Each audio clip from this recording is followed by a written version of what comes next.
we saw you at the No War with Iran rally. You Yeah. said you were happy to see a decent amount of people there, but you felt like there should be more people there. Obviously, I agree with you. Why do you think so many Americans are so aloof to the U.S. imperialism, and there's like that disconnect around what's happening around the world? Can we show the video real quick real quickly? sure. Well, Yeah. this is you in action here, and I was so happy to see, because it's great that we see a lot of candidates out there pushing for a lot of things. But I was looking for a candidate out there, any candidate, and I saw you there. And I know you're big on Medicare for All, Green New Deal, but to see you pay such attention to detail, what's going on in foreign policy, I think it's huge. Here's Angelica Duenas.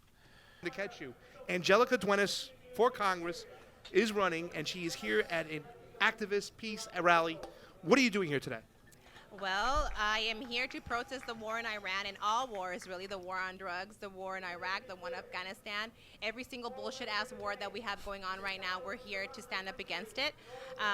Honestly, I was on a vacation with my family up in the hills, up in the mountains, and when I came back down, this was going on, and I could not believe it. And so when I heard that there was a protest already happening this Saturday, I decided that I needed to be here. We needed to be here, and I'm so grateful that we have such a decent turnout. I'll say decent because it's better than the last one, but it should be 1,000 times bigger. 1,000 times bigger.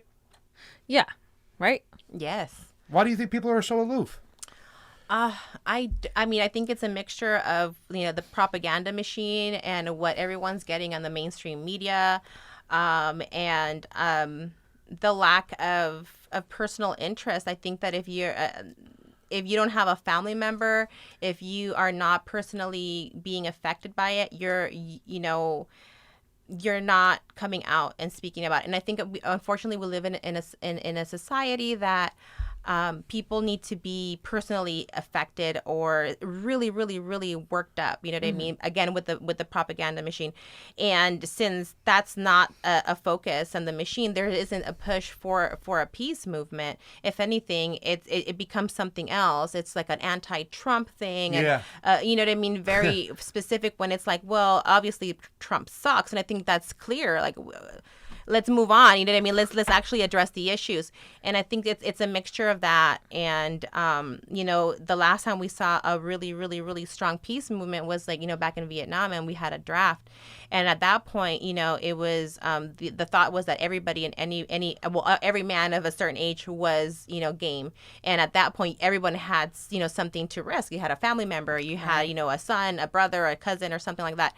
And so people were out there, on the streets. And right now, since we have it's a volunteer system where mainly the poor and people of color are affected, we're not seeing a focus with, the media, the mainstream media, for a peace movement. I think what you just said right there is just so on the nose. Yeah, we get it. Trump's bad, duh. Yeah. But the military-industrial complex, and you even echoing that what Jimmy Dore was saying, all wars are bullshit. And you were like, these bullshit wars.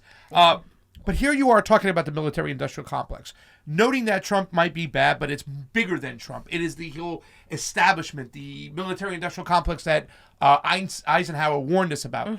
Here's a little bit about your statement, and then when you're done listening to this, tell us how you plan on taking on a lobby this powerful in your run for Congress right now. Go ahead, John. I agree, too. Instead, well, let me ask you a question, too, because we heard a lot of anti-Trump voices out here today. And then we saw Jimmy Dore go on stage, and he says he wants to impeach the military-industrial complex. He was calling for some of the Democrats like Feinstein and Cory Booker or Kamala Harris, whoever's in California. Where are you at today? You decided to show up today. Will you push back against that same Democratic establishment that you're running for? I mean, who is responsible for today's actions? Absolutely, yes. It's not as easy as just voting blue no matter who, or voting blue versus red. It's not that simple. It's not about right versus left, is right versus wrong. And right now we have a Democrat in CD 29, and he voted for this last... This is your opponent. Who is he? Tony Cardenas in the East San Fernando Valley, who voted for this budget increase. But he had the audacity to put out a statement about how, this is so horrendous that Trump is going outside of the powers of Congress to declare war, blah, blah, blah. But at the bottom line, how is he able to do this? Who is funding these wars? You are. You are who voted for this budget, and Tony Cardenas is one of them. So you're saying the Democrats too, or also have blood on their hands when it comes to this situation? Absolutely, yes. If you take a look at the numbers, there is quite a bunch of Democrats that voted for it. There's only a handful who did not. It's a very small list of those who did not vote for this budget increase. So it's a bipartisan deal to screw the people. Yeah. That's what we're seeing here.